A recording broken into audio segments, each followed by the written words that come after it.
The Golden Age by Kenneth Grahame, Section 4, Alarums and Excursions.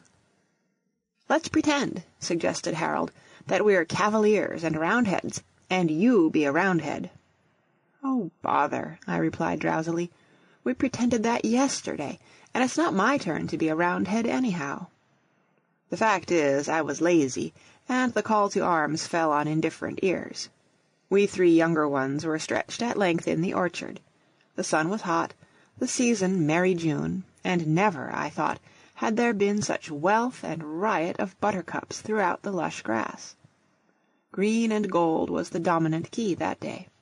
Instead of active pretense, with its shouts and perspiration, how much better, I held, to lie at ease and pretend to oneself in green and golden fancies, slipping the husk and passing, a careless lounger, through a sleepy imaginary world all gold and green. But the persistent Harold was not to be fobbed off. "Well, then," he began afresh, "let's pretend we're Knights of the Round Table, and," with a rush, "I'll be Lancelot." "I won't play unless I'm Lancelot," I said. I didn't mean it really, but the game of knights always began with this particular contest. "Oh, please," implored Harold. "You know when Edward's here I never get a chance of being Lancelot. I haven't been Lancelot for weeks." Then I yielded gracefully. "All right," I said. "I'll be Tristram." "Oh, but you can't," cried Harold again. "Charlotte has always been Tristram. She won't play unless she's allowed to be Tristram. Be somebody else this time." Charlotte said nothing, but breathed hard, looking straight before her. The peerless hunter and harper was her special hero of romance, and rather than see the part in less appreciative hands, she would even have returned sadly to the stuffy schoolroom. "I don't care," I said. "I'll be anything. I'll be Sir Kay. Come on." Then once more in this country's story the mail-clad knights paced through the greenwood shaw, questing adventure, redressing wrong, and bandits 5 to 1 broke and fled discomfited to their caves. Once again were damsels rescued, dragons disembowelled, and giants in every corner of the orchard deprived of their already superfluous number of heads, while Palomides the Saracen waited for us by the well, and Sir Broyce Saint Spite vanished in craven flight before the skilled spear that was his terror and his bane. Once more the lists were dight in Camelot, and all was gay with shimmer of silk and gold. The earth shook with thunder of horses, ash staves flew in splinters, and the firmament rang to the clash of sword on helm.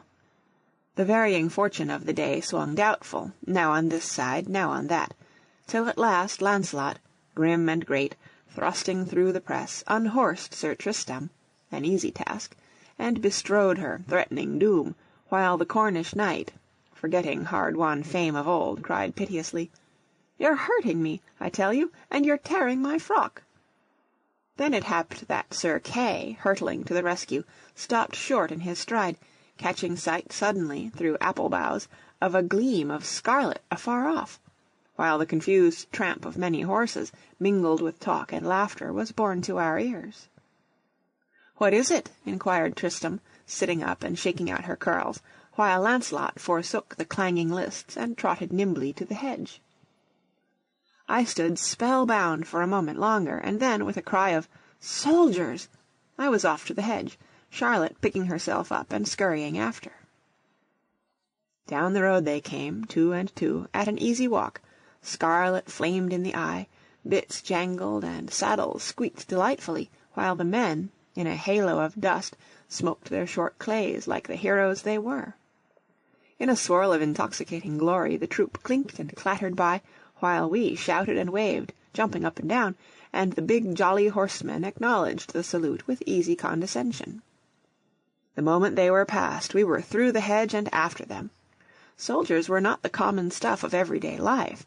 There had been nothing like this since the winter before last, when on a certain afternoon, bare of leaf and monochrome in its hue of sodden fallow and frost-nipped copse, suddenly the hounds had burst through the fence with their mellow cry, and all the paddock was for the minute reverberant of thudding hoof and dotted with glancing red. But this was better, since it could only mean that blows and bloodshed were in the air. "Is there going to be a battle?" panted Harold, hardly able to keep up for excitement. "Of course there is," I replied. "We're just in time. Come on." Perhaps I ought to have known better, and yet the pigs and poultry with whom we chiefly consorted could instruct us little concerning the peace that in these latter days lapped this sea-girt realm. In the schoolroom we were just now dallying with the Wars of the Roses, and did not legends of the countryside inform us how cavaliers had once galloped up and down these very lanes from their quarters in the village? Here now were soldiers unmistakable, and if their business was not fighting, what was it? Sniffing the joy of battle, we followed hard on their tracks. "Won't Edward be sorry," puffed Harold, "that he's begun that beastly Latin?" It did indeed seem hard.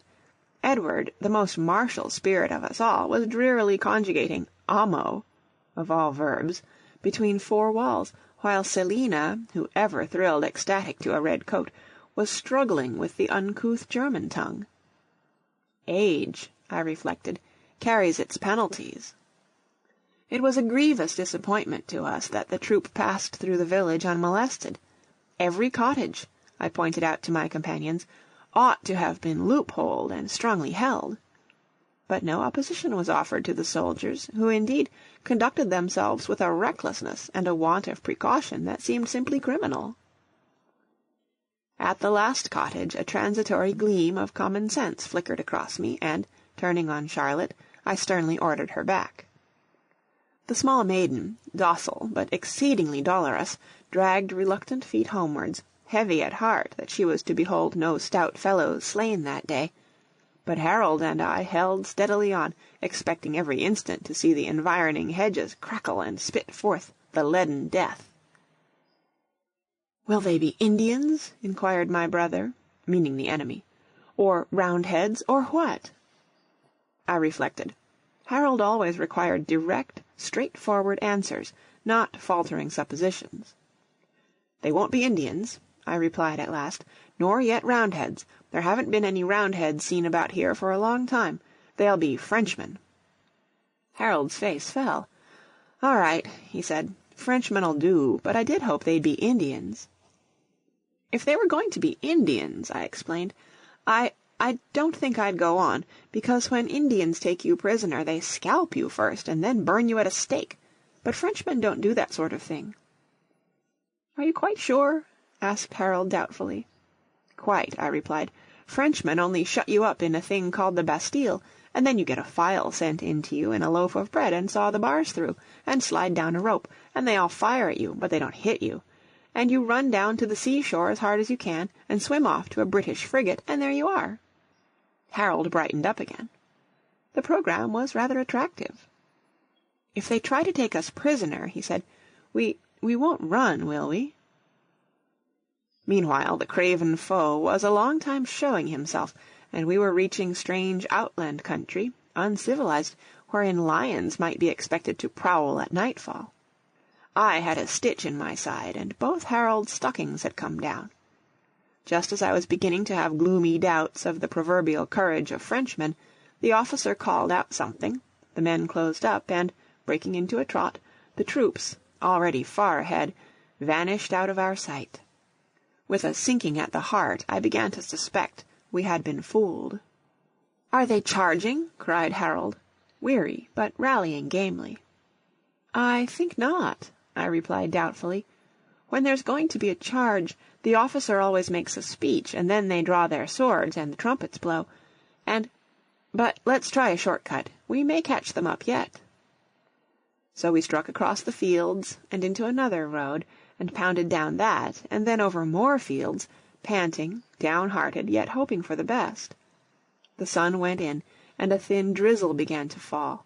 We were muddy, breathless, almost dead beat, but we blundered on, till at last we struck a road more brutally, more callously unfamiliar than any road I ever looked upon. Not a hint, nor a sign of friendly direction or assistance on the dogged white face of it. There was no longer any disguising it. We were hopelessly lost. The small rain continued steadily. The evening began to come on. Really, there are moments when a fellow is justified in crying, and I would have cried too if Harold had not been there. That right-minded child regarded an elder brother as a veritable god, and I could see that he felt himself as secure as if a whole brigade of guards hedged him round with protecting bayonets. But I dreaded sore lest he should begin again with his questions. As I gazed in dumb appeal on the face of unresponsive nature, the sound of nearing wheels sent a pulse of hope through my being, increasing to rapture as I recognized in the approaching vehicle the familiar carriage of the old doctor. If ever a god emerged from a machine, it was when this heaven-sent friend, recognizing us, stopped and jumped out with a cheery hail. Harold rushed up to him at once. "Have you been there?" he cried. "Was it a jolly fight? Who beat? Were there many people killed?" The doctor appeared puzzled. I briefly explained the situation. "I see," said the doctor, looking grave and twisting his face this way and that.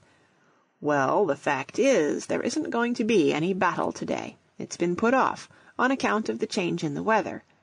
You will have due notice of the renewal of hostilities. And now you'd better jump in, and I'll drive you home. You've been running a fine rig. Why, you might both have been taken and shot as spies." This special danger had never even occurred to us. The thrill of it accentuated the cosy home-like feeling of the cushions we nestled into as we rolled homewards. The doctor beguiled the journey with blood-curdling narratives of personal adventure in the tented field, he having followed the profession of arms, so it seemed, in every quarter of the globe. Time, the destroyer of all things beautiful, subsequently revealed the baselessness of these legends, but what of that? There are higher things than truth, and we were almost reconciled, by the time we were dropped at our gate, to the fact that the battle had been postponed. End of section 4. Read on November 7th, 2007, in Oceanside, California.